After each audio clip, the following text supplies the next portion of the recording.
क्या ऑपरेशन सिंदूर के दौरान भारत ने अपना राफेल फाइटर जेट खो दिया? क्या दुश्मन की जमीन पर मिशन अंजाम देते वक्त हुआ कोई बड़ा हादसा? और भारतीय सेना आखिर क्यों इस पर चुप्पी साधे है? आज की इस रिपोर्ट में हम लाए हैं उन सभी सवालों के जवाब जो अब तक छुपाए गए थे। इस एक्सक्लूसिव रिपोर्ट को अंत तक जरूर देखिए, क्योंकि हम आपको दिखाएंगे ऐसे तथ्य जो किसी ने नहीं बताए। स्टेटमेंट वेन ऑपरेशन सिंदूर। नाम जितना शांत लगता है, मिशन उतना ही गोपनीय और आक्रामक था। भारतीय वायुसेना ने इस ऑपरेशन की शुरुआत मई 2025 के पहले हफ्ते में की थी, जिसका उद्देश्य था सीमा पार दुश्मन के एक उग्रवादी बेस को पूरी तरह निष्क्रिय करना। सूत्रों के अनुसार यह मिशन भारतीय खुफिया एजेंसियों द्वारा मिली गुप्त जानकारी पर आधारित था, जिसमें बताया गया था कि सीमा पार एक आतंकी शिविर में बड़ी मात्रा में हथियार जमा किए जा रहे हैं। यह ऑपरेशन भारतीय सेना और वायुसेना की संयुक्त रणनीति का हिस्सा था। ऑपरेशन के नाम सिंदूर की व्याख्या कई विशेषज्ञों ने की है। कुछ का मानना है कि यह रक्त की लकीर की तरह सीमा पर खींची गई चेतावनी है कि भारत की सुरक्षा से खेलने वालों को करारा जवाब मिलेगा। सेगमेंट 2। इस ऑपरेशन में राफेल फाइटर जेट्स की तैनाती ने सभी को चौंका दिया। राफेल की क्षमताएं scalp missile, meteor air to air missile और इलेक्ट्रॉनिक वॉरफेयर सिस्टम इन्हें इस मिशन के लिए सबसे उपयुक्त बना रहे थे। सूत्र बताते हैं कि 2 राफेल जेट्स को मिशन में शामिल किया गया था। ये जेट्स रात के अंधेरे में हाई ऑन अल्टीट्यूड से दाखिल हुए और टारगेट को सटीकता से निशाना बनाकर वापस लौटने वाले थे। लेकिन अब सवाल यह उठ रहा है, क्या दोनों राफेल लौटे? सेगमेंट 3। अफवाह या हकीकत। क्या राफेल क्रैश हुआ? ऑपरेशन खत्म होते ही सोशल मीडिया पर अफवाहों का बाजार गर्म हो गया। कुछ ट्विटर हैंडल्स और रक्षा विशेषज्ञों ने दावा किया कि एक राफेल तकनीकी खराबी के कारण नियंत्रण खो बैठा और सीमा पार क्रैश हो गया। वहीं कुछ विदेशी पत्रकारों ने इस बात को और हवा दी, कहते हुए कि भारतीय वायुसेना ने अपने सबसे महंगे फाइटर को एक खतरनाक मिशन में भेजा और गंवा दिया। हालांकि इस पर न तो भारत सरकार ने और न ही वायुसेना ने कोई आधिकारिक पुष्टि की। तो क्या यह महज अफवाह थी या फिर सरकार जानबूझकर सच छुपा रही है? सेगमेंट 4।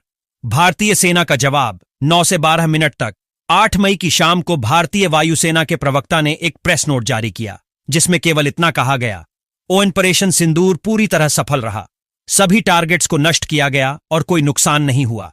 इस स्टेटमेंट ने लोगों को राहत दी, लेकिन साथ ही सवाल भी उठाया, अगर कोई नुकसान नहीं हुआ तो राफेल क्रैश की बात कहां से आई? प्रेस रिलीज में यह नहीं बताया गया कि कितने फाइटर जेट्स शामिल थे, किस हथियार का उपयोग हुआ और कितनी क्षति हुई। यह गोपनीयता रक्षा मंत्रालय की रणनीति का हिस्सा है, लेकिन इसी ने संदेह को और बढ़ा दिया। सेगमेंट 5। टेक्निकल विश्लेषण। अब तकनीकी रूप से देखें तो राफेल को क्रैश करना आसान नहीं। यह जेट अपनी रिडंडेंट सेफ्टी सिस्टम्स के लिए जाना जाता है, यानी अगर एक सिस्टम फेल हो जाए तो दूसरा काम करता है। राफेल की तकनीक इतनी एडवांस है कि जीपीएस जैमर से भी इसे ट्रैक करना मुश्किल है। अगर राफेल क्रैश हुआ होता तो उसके मलबे की तस्वीरें या सैटेलाइट फुटेज अब तक सामने आ जाती, लेकिन ऐसा कुछ भी सामने नहीं आया। सेगमेंट 6। इंटरनेशनल मीडिया की भूमिका। कुछ अंतरराष्ट्रीय मीडिया हाउसेज, खासकर पाकिस्तान और चीन समर्थित चैनलों ने इस खबर को उछालने की कोशिश की कि भारत का राफेल गायब हो गया। इसका उद्देश्य था भारतीय सैन्य मनोबल को नुकसान पहुंचाना। लेकिन फ्रांस की एक प्रमुख डिफेंस पत्रिका डिफेंस इंटरनेशनल ने इस दावे को खारिज करते हुए लिखा कि राफेल मिशन से लौटा, लेकिन भारत ने ऑपरेशन की जानकारी साझा नहीं की है। इससे साफ होता है कि राफेल के क्रैश की खबर अधिकतर एक डिसइंफॉर्मेशन कैंपेन का हिस्सा थी। सेगमेंट 7। Expert view. भारतीय रक्षा मामलों के विशेषज्ञ अजय शुक्ला का कहना है, भारत अब साइलेंट स्ट्राइक की नीति अपना रहा है, जिसमें टारगेट को खत्म किया जाता है, लेकिन मिशन का ब्यौरा नहीं दिया जाता। पूर्व एयर मार्शल विपिन ठाकुर ने भी एनडीटीवी से बातचीत में कहा, अगर राफेल क्रैश होता तो पायलट की लोकेशन, इजेक्शन की खबरें और एसएनआर टीम की मूवमेंट दिखती। ऐसा कुछ नहीं हुआ, जो बताता है कि अफवाहों पर भरोसा नहीं करना चाहिए।